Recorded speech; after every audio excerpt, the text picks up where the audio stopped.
जानकी!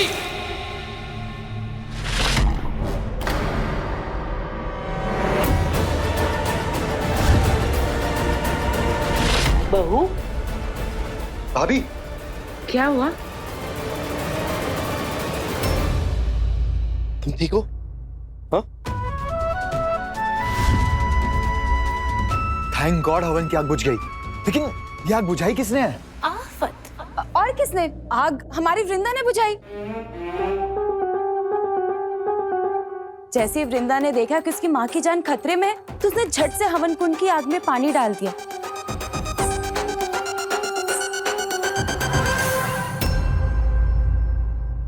पापा, मैंने देखा मम्मी को चक्कर आ रहा है, तो मैंने हवन कुंड में जग से पानी डाल दिया। मेरी बच्ची। अब तो पूरा यकीन हो गया मुझे, आज अपनी माँ को बचाया इसने, यही अपनी माँ को ठीक भी कर देगी। ये जानकी भाभी को तो अब तक हंगामा शुरू कर देना चाहिए था, लेकिन इन पे तो जूस का असर ही नहीं हुआ। कहीं ऐसा तो नहीं कि इन्होंने जूस ही नहीं पिया।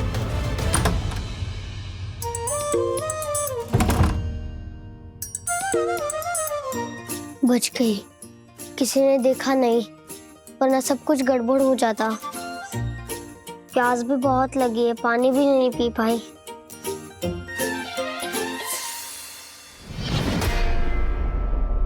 जूस।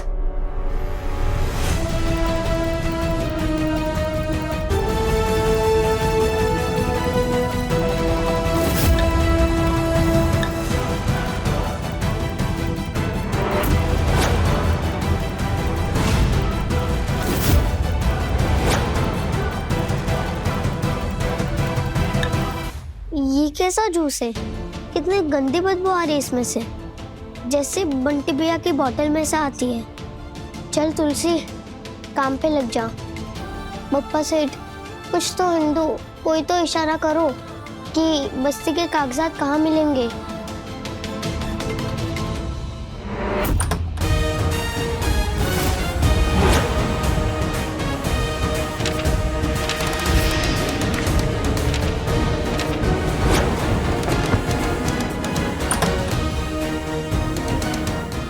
सेठ के रूम में तो कागजात नहीं है, तो अब मैं कहाँ ढूंढूं?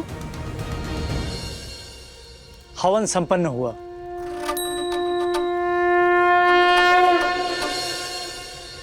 आज की चाय तो काम ही नहीं की, ना जूस का कोई असर हुआ, ना ही कोई तमाशा हुआ।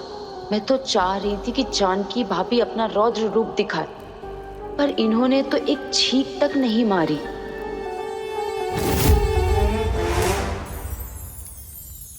खुश रहो। आज बरसों बाद वृंदा के आने की खुशी में इस घर में कुछ शुभ काम हुआ है, और वो भी पूरा परिवार एक साथ है। इस मोमेंट को और स्पेशल करना चाहिए, कुछ सेलिब्रेशन हो जाए। हाँ, उसका इंतजाम जानकी ने किया है। जानकी, तुम खुद ही बताओ ना सबको, अच्छा लगेगा। कैसा सरप्राइज बहू? कुछ खास नहीं है, बस मैंने वृंदा के लिए अपने हाथों से केक बनाया है। वाह, केक!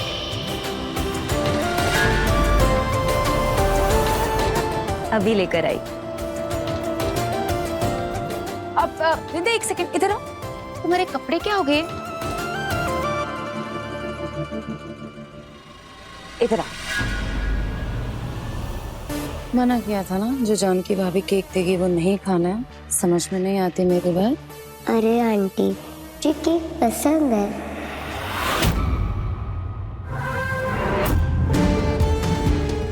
शांत हो जा।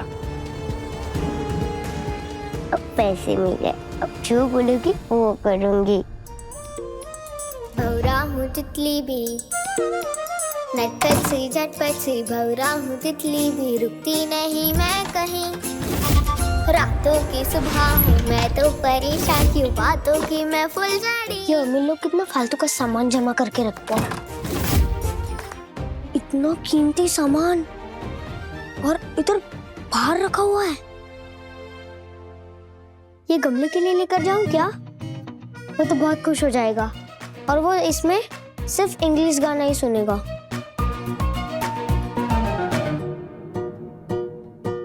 लगता है खराब है।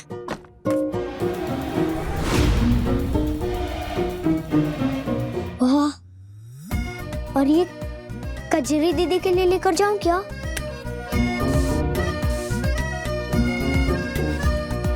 नहीं तुलसी नहीं। अगर बंटी भैया होते ना तो यही कहते, फोकस तुलसी फोकस, तो जिसके लिए आई है वो करना। अभी बस्ते के कागजात जरूर है। ये रहा मेरी वृंदा का केक।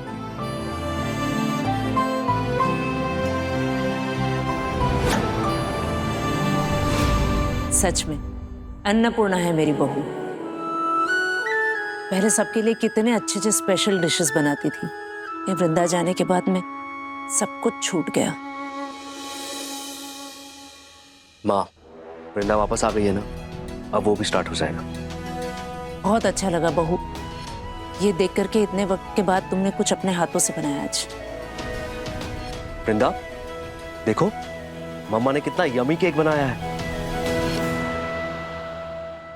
यम्मी नहीं यक्की है ये, नहीं यक्की है ये, नहीं यक्की है ये, नहीं यक्की।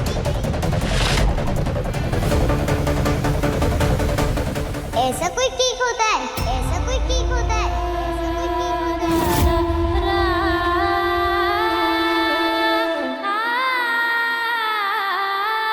वृंदा ऐसे नहीं बोलते, मम्मा ने आपके लिए दिल से केक बनाया है ना।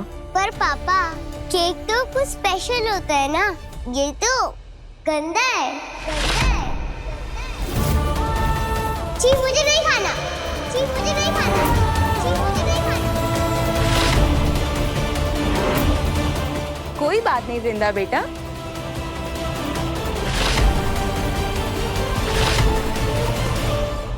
ये लो, ये केक तो खाओगी ना आप? वाओ, इतना बड़ा केक।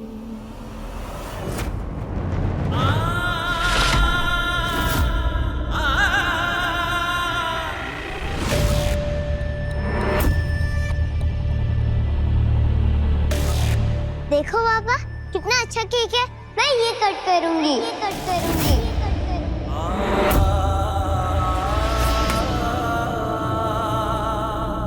सॉरी भाभी, आज इतना खास दिन था तो मैंने सोचा कि वृंदा के लिए केक लाती हूँ। अब भाभी, मेरा तो अपना कोई बच्चा है नहीं, बस वृंदा को देख के माँ वाली ममता जग गई। पर भाभी सच में मुझे नहीं मालूम था कि आप वृंदा के लिए केक बना रहे हो, नहीं तो मैं केक नहीं मंगवाती भाभी। अच्छा हुआ नहीं पता था, इतना अच्छा केक तो आ गया। I love you चाची, you are the best।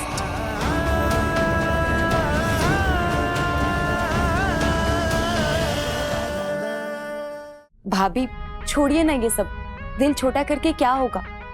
आप केक लाओ या मैं केक लाऊं, बात तो बराबर हुई ना। एक बात नहीं है उर्मिला, एक बात नहीं है उर्मिला।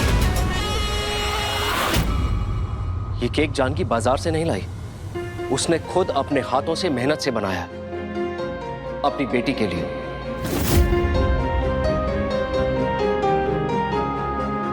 बाजार के केक में सिर्फ स्वाद होता है और माँ के केक में आशीर्वाद, जो इस केक में है। बस यही फर्क है हलवाई के बनाए हुए पेड़े में और मंदिर के प्रसाद में। अब भाई साहब, आप बिल्कुल सही कह रहे हैं, पर आजकल के बच्चे प्यार वाली चीजें कम और पैसे वाली चीजों को ज्यादा वैल्यू देते हैं। हमारे घर में तो सीता और राम की जैसी जोड़ी है। आप अगर ये पेड़ा को भी छू दे तो ये पेड़ा भी प्रसाद बन जाए।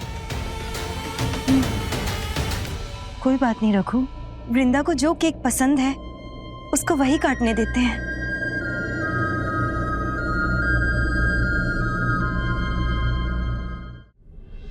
मेरे पास बहुत अच्छा आइडिया है, क्यों ना हम डबल सेलिब्रेशन करें। ओके।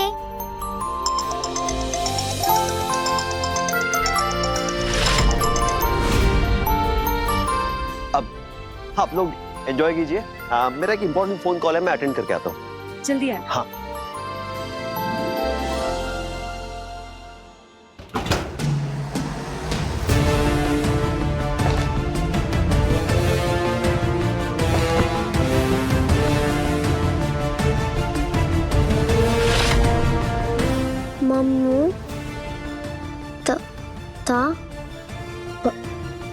बस बस बस्ती।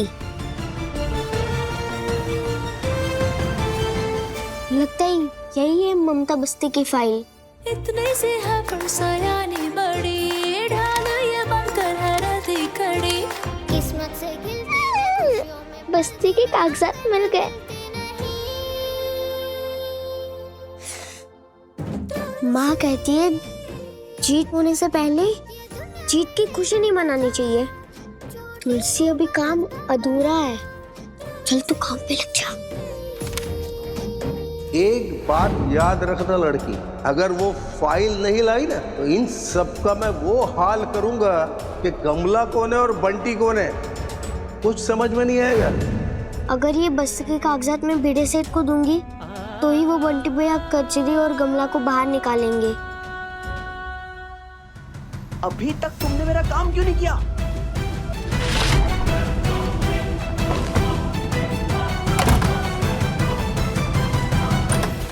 मतलब टूटी नहीं अभी तक? कैसे हो सकता है ये? मैंने कहा था ना वहां पे हमारे मॉल का कंस्ट्रक्शन 2 दिन में स्टार्ट होने वाला है। सुनो, मुझे कुछ नहीं पता, 2 दिन का मोहलत देता हूँ। 2 दिन के अंदर अंदर ममता बस्ती पर बुलडोजर चल जाना चाहिए।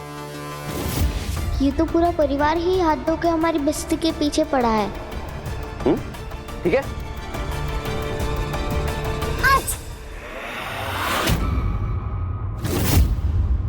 एक सेकेंड।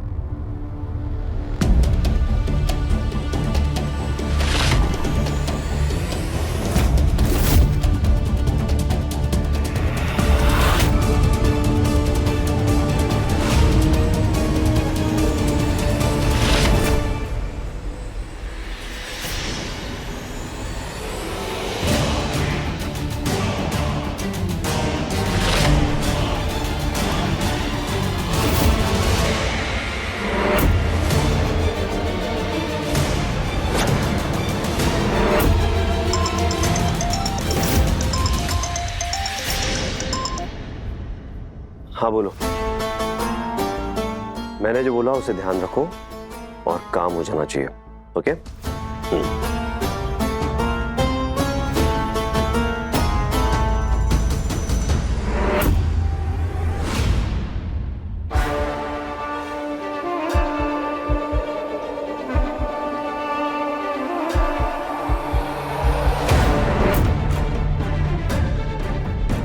लगता है ये फाइल इस सेफ में सेफ नहीं है, जगह बदलनी पड़ेगी इसकी।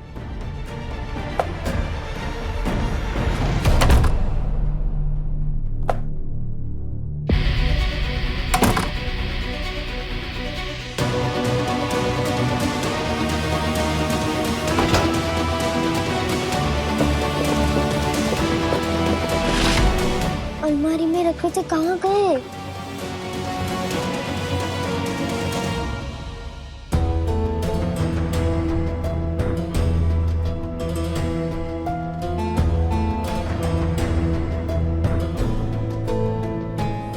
क्या बप्पा सेठ, अच्छे खासे हाथ लगे थे बस्ती के कागजात।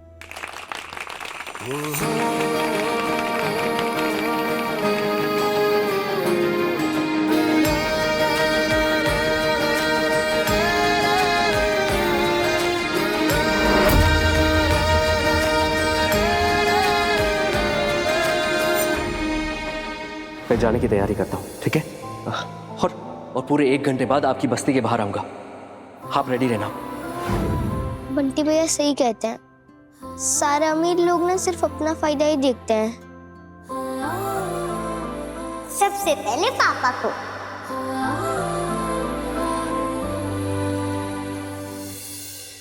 सेठ को अपनी वृंदा मिल गई ना, तो मुझसे किया हुआ वादा भूल गए और मुझे भी भूल गए।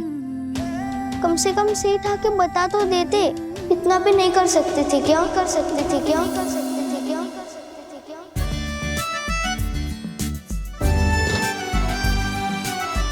अपनी चाची को भूल गई मेरी प्रिंसेस?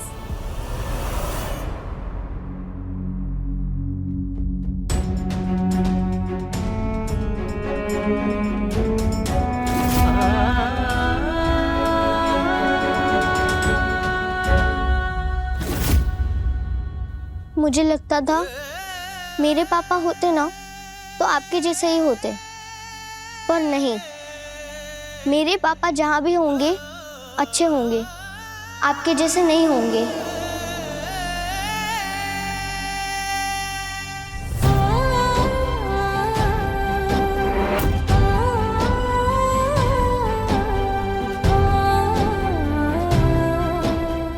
वो कभी किसी के साथ किया हुआ वादा नहीं तोड़ते। अच्छा ही हुआ ना मैं आपके साथ नहीं आई।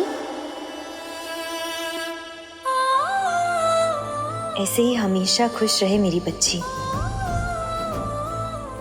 क्या हुआ, जो मुझसे लगाव नहीं है वृंदा को, कम से कम बाकी परिवार से तो है ना। वृंदा खुश तो मम्मा खुश। बस ऐसे ही हमेशा मुस्कुराती रहे, एक आंसू भी ना निकले तेरा।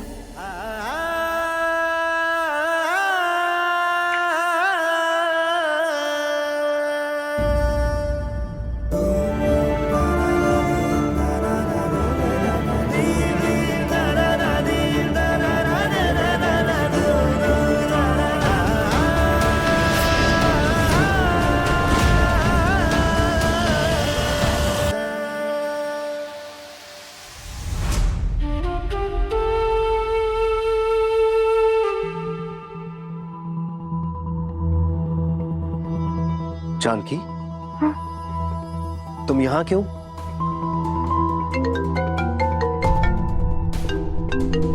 एक मिनट, अर्जेंट कॉल है मुंबई से। रघुवीर सर, तुलसी नहीं मिली। व्हाट? नहीं मिली तुलसी मतलब? आप बात को समझ नहीं रहे। इतनी छोटी सी बच्ची है। देखिए, मुझे टेंशन हो रही है, आप प्लीज तुलसी को ढूंढिए।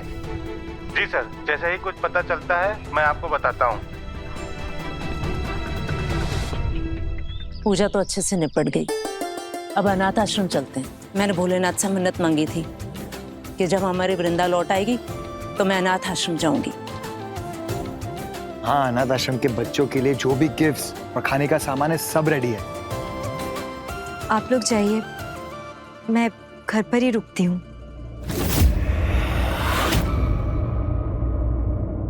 जानकी, चलो ना, सबके साथ अच्छा लगेगा। रघु, मेरा मन नहीं है। जानकी, वृंदा की बात का इतना बुरा मत मानो। तुम्हें पता है ना, बच्चे तो होते ही नखरे वाले हैं। नहीं रघु, ऐसी कोई बात नहीं है। मुझे वृंदा की किसी भी बात का बुरा नहीं लग सकता। मैं तो इसी बात से खुश हूँ कि हमारी वृंदा सही सलामत हमारे पास आ गई है। वो मेरी दवाई का भी वक्त हो गया है ना, बस दवाई लेकर थोड़ी देर आराम कर लूंगी। जानकी, अगर तुम्हारी तबीयत ठीक नहीं है तो मैं रुक जाता हूँ। आप मेरी फिक्र मत कीजिए, मैं बिल्कुल ठीक हूँ, बस थोड़ी देर रेस्ट कर लूंगी। भाई साहब, आप जाइए ना, मैं भाभी के साथ रुक जाती हूँ। हाँ, ये सही रहेगा। अगर उसे कोई जरूरत पड़ी तो उर्मिला है उसका ध्यान रखने के लिए। चलिए माँ। आओ बेटा। हाँ,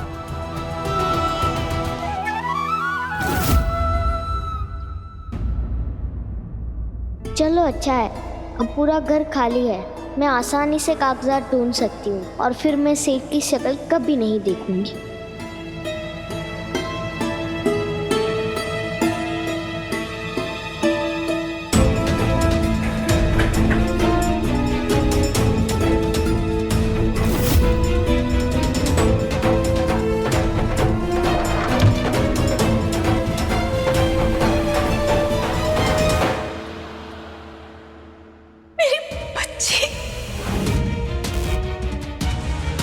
इनका तो दिमाग खराब है ना।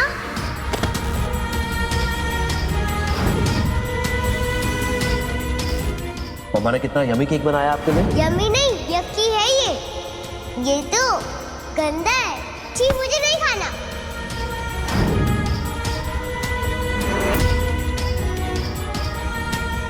भाभी,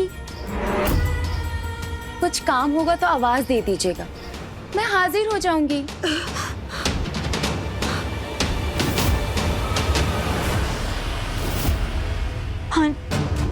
लगता है सेठानी की तबीयत खराब हो रही है। क्या करूं? उर्मिला, उर्मिला,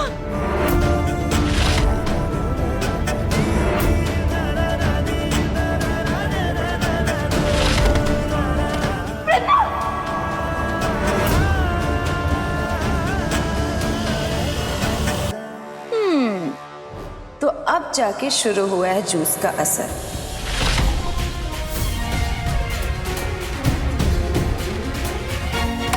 मुझे यहाँ से निकल के सेठानी की हेल्प करनी चाहिए ना। मैं पकड़ी गई तो